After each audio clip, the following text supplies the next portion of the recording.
গেছিলাম তখন এই যার সঙ্গে আমার পরিচয় ছিল এ হলো যে ওই যে মহিষ প্রজনন আমাদের একটা প্রকল্প আছে মহিষ প্রজনন মহিষ উন্নয়ন প্রকল্প আছে এবং ওই প্রকল্প থেকে আপনার ওই মহিষের যে গরুকে যেমন বীজ দেয় না ওইভাবে কোনো মহিষের বীজ দেয় ধামুলাটে আছে কিন্তু আমার পদ্ধতি লাভে নেয় এবং লাইফ স্টকের দিক দিয়ে আমার পদ্ধতি আছে কিন্তু ধামুলা কিন্তু একটু বেশি এগিয়ে আছে জানেন তো আপনারা আরও কাছাকাছি আছেন আরও কাছাকাছি আছেন এখানে কিন্তু বয়স আছে আর আমাদের পুরো বিজনেস ছিল একটা প্রোগ্রাম এবং সেখানে আমার নিজের জেলা খেতে পারবো না ঠিক আছে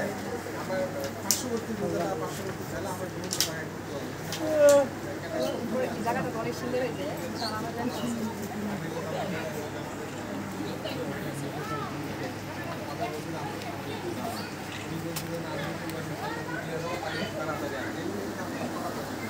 আজকে বিকেলে আমার দ্বারা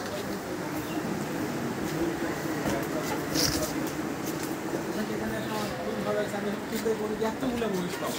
আমার মনে হচ্ছে 20-25 টাকা মহিষ পাবো এখানে পুরো কিন্তু মহিষ হবে আরেকটা যদি বিষয় বাড়িতে কিন্তু আরেকটা বিষয় আছে ছাগল আপনাদের ছাগল একটা ছাগল থেকে কিন্তু এটা হয়েছে আপনাদের ছাগল পালন করলে পারা একটা দুটা হ্যাঁ তারপরে দেখেন আমরা বাড়িতে কিন্তু ইয়ে আছে গরু আছে এবং আসলে আমি যদি বলি উনি সরকার থেকে তেমন কোনো সাপোর্ট পায় না উনি কিন্তু নিজ উদ্যোগে কিন্তু এটা করে আমাদের থেকে যে সাপোর্টটা পায় যেমন আমাদের যখন ডাকে সেটা তো আপনারা পান প্রাণের সঙ্গে হ্যাঁ ওইটুকুই ফোন দিলে আমার সঙ্গে কথা বলে বা বুদ্ধি দেয় বা সঙ্গে সঙ্গে আসে এইটাই কিন্তু সরকারের থেকে আপনার পাওয়া এসে কিন্তু বেশি পাওয়ার বিষয় নয় যা করবেন আপনাকে কিন্তু নিজে করতে হবে আমি আসলে যেটা শুনলাম যে ওনার আমাদের মাছ করে 1 লাগা এবং বাদ বাকি এমনি সেটা আমার পরিবার নিয়ে কিন্তু এটা কাভার করে আমি আপনাদের বলছিলাম ট্রেনিং ক্লাসে আমি কালাই কিন্তু দেখছি